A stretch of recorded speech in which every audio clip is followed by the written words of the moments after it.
नमस्कार दोस्तों, धनतेरस की आपको हार्दिक शुभकामनाएं। आज इस वीडियो में हम आपको धनतेरस की पौराणिक कथा सुनाएंगे। देश के अधिकांश भागों में धनतेरस पर यम के नाम पर दीपदान की परंपरा है। धनतेरस पर संध्या के समय घर के मुख्य द्वार पर एक दीपक जलाया जाता है। इस संबंध में एक रोचक कथा है।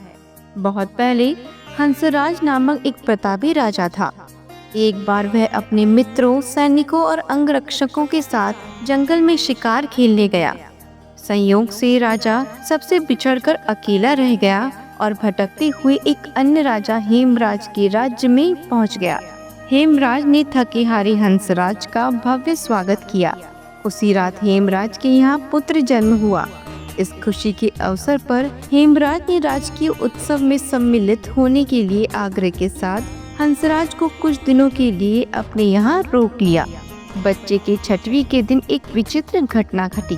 पूजा के समय देवी प्रकट हुई और बोली, आज इस शिशु की जो इतनी खुशियाँ मनाई जा रही हैं, यह अपने विवाह के चौथे दिन मृत्यु को प्राप्त हो जाएगा। इस भविष्यवाणी से सारे राज्य में शोक छा गया।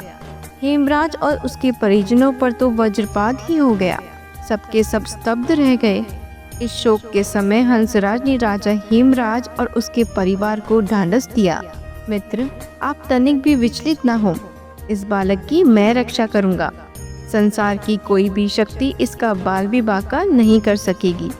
हंसराज ने यमुना के किनारे एक भूमिगत किला बनवाया और उसी के अंदर राजकुमार के पालन पोषण की व्यवस्था कराई। इसके अतिरिक्त राजकुमार की प्राण रक्षा के लिए हंसराज ने सुयोग्य ब्राह्मणों से अनेक तांत्रिक अनुष्ठान, यज्ञ, मंत्र जाप आदि की भी व्यवस्था करा रखी थी। धीरे धीरे राजकुमार युवा हुआ। उसकी सुंदरता एवं तेजस्विता का चर्चा सर्वत्र फैल गया। राजा हंसराज के कहने से हेमराज ने राजकुमार का विवाह भी कर दिया। जिस राजकुमारी से युवराज का विवाह हुआ था, वह साक्षात लक्ष्मी लगती थी। ऐसी सुंदर वरवधू की जोड़ी जीवन में किसी ने न देखी थी। विधि का विधान, विवाह के ठीक चौथे दिन यम के दूत राजकुमार के प्राण हरण करने आ पहुँचे। अभी राज्य में मांगलिक समारोह ही चल रहा था। राज परिवार और प्रजाजन खुशियां मनाने में मग्न थे। राजकुमार और राजकुमारी की छवि देखकर यमदूत भी विचलित हो उठे, किंतु राजकुमार के प्राण हरण का अप्रिय कार्य उन्हें करना ही पड़ा। यमदूत जिस समय राजकुमार के प्राण लेकर चले, उस समय ऐसा हाहाकार मचा और दारुण दृश्य उपस्थित हुआ, जिससे द्रवित होकर दूत भी स्वयं रोने लगे। इस घटना के कुछ समय पश्चात एक दिन यमराज ने प्रसन्न मुद्रा में अपने दूतों से कहा, दूतों, तुम सब अनंत काल से पृथ्वी के जीवों का प्राण हरण करते आ रहे हो। क्या तुम्हें कभी किसी जीव पर दया आई है और मन में यह विचार उठा है कि इसे छोड़ देना चाहिए? यम के दूत एक दूसरे का मुंह देखने लगे। यमराज ने उनके संकोच को भांपकर उन्हें उत्साहित किया, झिझको मत, अगर ऐसा प्रसंग आया हो तो निर्भय होकर बताओ। इस पर एक दूत ने सिर झुकाकर निवेदन किया, मृत्युदेव, ऐसे प्रसंग तो कम ही आए हैं, किंतु एक घटना अवश्य हुई है जिसकी स्मृति मुझे आज भी विवल कर देती है। यह कहते हुए दूत ने हेमराज के पुत्र के प्राण हरण की घटना सुना दी।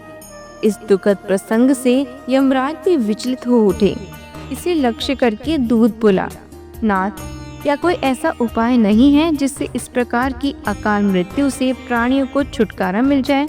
इस पर यमराज ने कहा, जीवन और मृत्यु सृष्टि का अटल नियम है तथा इसको बदला नहीं जा सकता, किंतु धनतेरस को पूरे दिन का व्रत और यमुना में स्नान कर धन्वंतरी और यम का पूजन दर्शन अकाल मृत्यु से बचाव कर सकता है।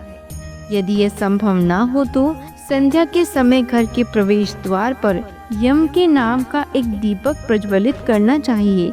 इससे असामयिक मृत्यु और रोग से मुक्त जीवन प्राप्त किया जा सकता है।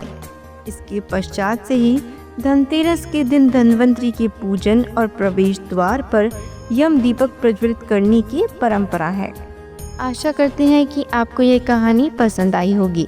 इसी तरह की और भी कहानियों को सुनने के लिए हमारे चैनल को लाइक, शेयर एंड सब्सक्राइब ज़रूर करें। धन्यवाद।